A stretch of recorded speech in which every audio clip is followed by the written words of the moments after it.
I had been arrested. And I didn't say why, because it wasn't their business. But I decided to tell you why now. So, hey, Suki.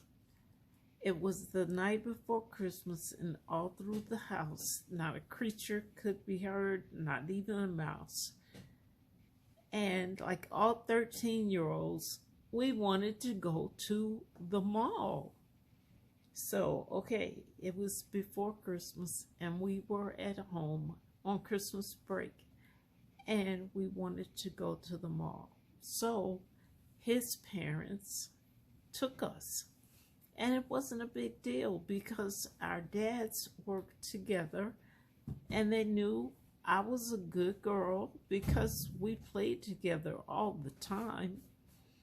And they were going to the mall, so they took both of us with them to the mall. They stopped and they dropped us off, and we went into the mall without them. That was the first mistake. So while we are in the mall, I decide that it's a good idea to take things that I hadn't paid for. Shoplifting. But I had a plan, and it was a good plan. If I took something that was less than $10 and I got caught, it's okay because I had the money in my pocket. So I could just put the money on the counter and be like, bam, I wasn't shoplifting. I got the money to pay for it. So that was my plan until it wasn't. Until we were going in the third store and a big security guard came up behind us and said, "Excuse me, empty your pockets, please. I am a security guard from blah blah store." And I thought, oh shit. So I emptied my pockets, and of course I had stuff from that store and the other store and the other store. So my plan wasn't working.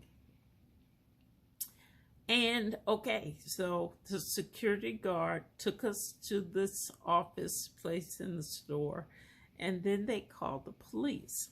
And that was terrible. And then the police came and they took us. What? Yes, they took both of us. And we got in the back of the police car, and they turned the lights on and everything. And they drove us to the police station because we were arrested. And they took us in the police station, whatever. We were arrested. And his parents came to get us.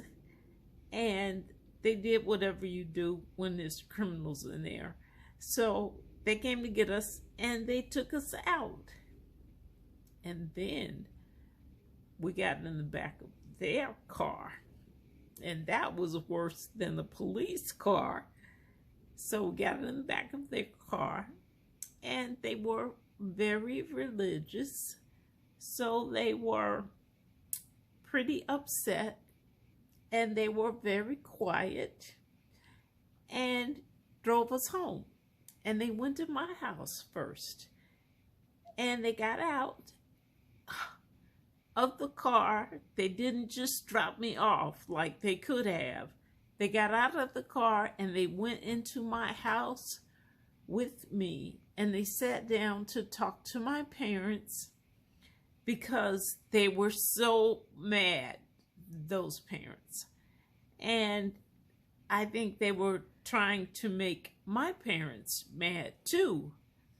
So they sat down across the room and they started to tell my parents everything that happened, you know, and it was awful. And then I heard a noise and I looked, and my mother was she snickered.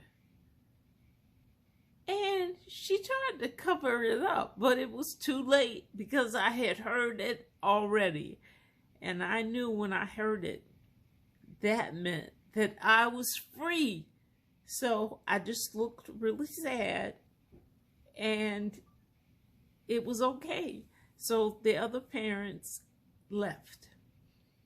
And, you know, my parents sat there and told me that that was not a good idea, and that was the end of my criminal career.